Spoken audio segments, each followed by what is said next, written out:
दिनाजपुर के एक शांत गांव में वार्षिक कार्तिक पूजा के अगले दिन हर साल की तरह इस बार भी नदी के किनारे के बड़े मैदान में वार्षिक मेला लगा। गांव के लोग मेले को लेकर हमेशा उत्सव के माहौल में रहते हैं। आज ही प्रतीक मेले में जाने के लिए बिल्कुल हीरो की तरह सज धज कर तैयार हुआ। उसके साथ उसके 3 दोस्त प्रीतम, दोलो और आकाश। चारों दोस्त चलते चलते मेले की भीड़ में घुस गए। मेले के कोने में जाकर उन्होंने एक बहुत सुंदर बड़ा झूला नागरदोलना देखा। चारों ने फैसला किया कि आज झूले पर तो बैठना ही है। टिकट काटने के बाद वे एक तरफ बैठ गए। दूसरी तरफ 2 लड़कियां और एक लड़का बैठा। लड़कियां उस लड़के की प्रेमिका और उसकी साली का नाम पूजा।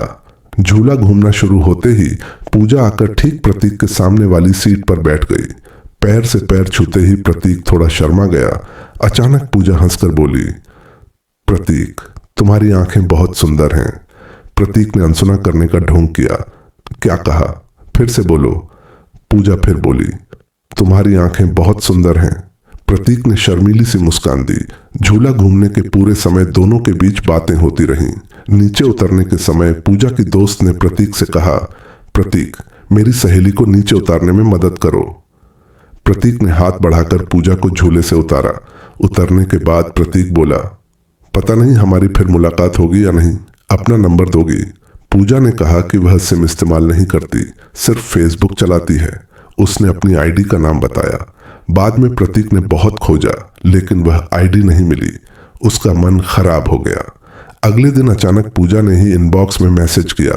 प्रतीक खुशी से फूला नहीं समा रहा था। शुरू हुआ उनका प्यार। सारा दिन बातें करना, बाइक से घूमना, पार्क में जाना। बहुत खूबसूरती से समय बीत रहा था। ऐसे ही 2 साल गुजर गए। लेकिन एक दिन प्रतीक बाइक में तेल भरवाने गया। तभी उसने देखा पूजा एक दूसरे लड़के की बाइक पर बैठकर पार्क में जा रही है। प्रतीक का दिल धक से रह गया। पार्क की सिक्योरिटी उसके मामा थे, इसलिए उसने मामा से कहकर नजर रखने को कहा। कुछ देर बाद मामा ने एक वीडियो भेजा। वीडियो देखकर प्रतीक के सिर पर जैसे आसमान टूट पड़ा। उसकी सांसें रुकने लगीं। वह चुपचाप रोते रोते पूजा को ब्लॉक कर दिया। लेकिन दिल टूटने का दर्द सहन न कर पाने के कारण प्रतीक ने आत्महत्या कर ली। प्रतीक की मौत से सब दुखी हो गए, लेकिन प्रतीक को मुक्ति नहीं मिली। वह मेले के मैदान के उसी कोने में 2 पुराने बड़ के पेड़ों के नीचे जागा, एक भूत बनकर। वह मौत का कारण याद नहीं कर पा रहा था। कुछ दिनों बाद सब याद आ गया और उसके मन में भयंकर गुस्सा भर गया। रात को वह पूजा के घर गया। भूत होने के कारण पूजा उसे देख नहीं पा रही थी, लेकिन उसके सोते ही वह उसे उठाकर उसी बड़ के पेड़ के नीचे ले आया। पूजा घबराकर जागी और प्रतीक को देखा, लेकिन वह अब बेहद डरावना था। पूजा चीखी, मदद मांगी, पर कोई नहीं सुन सका। गुस्से में प्रतीक ने पूजा का गला पकड़कर कहा, चल मेरे साथ। एक झटके में उसने उसकी गर्दन मरोड़ दी। उसी रात दोनों भूत बन गए, लेकिन एक दूसरे पर गुस्सा होने के कारण दोनों अलग अलग पेड़ में रहने लगे। एक दिन 2 शरारती भूत झंटू और मनटू पूजा के पास आए। पूजा को देखते ही वे उसे सताने लगे।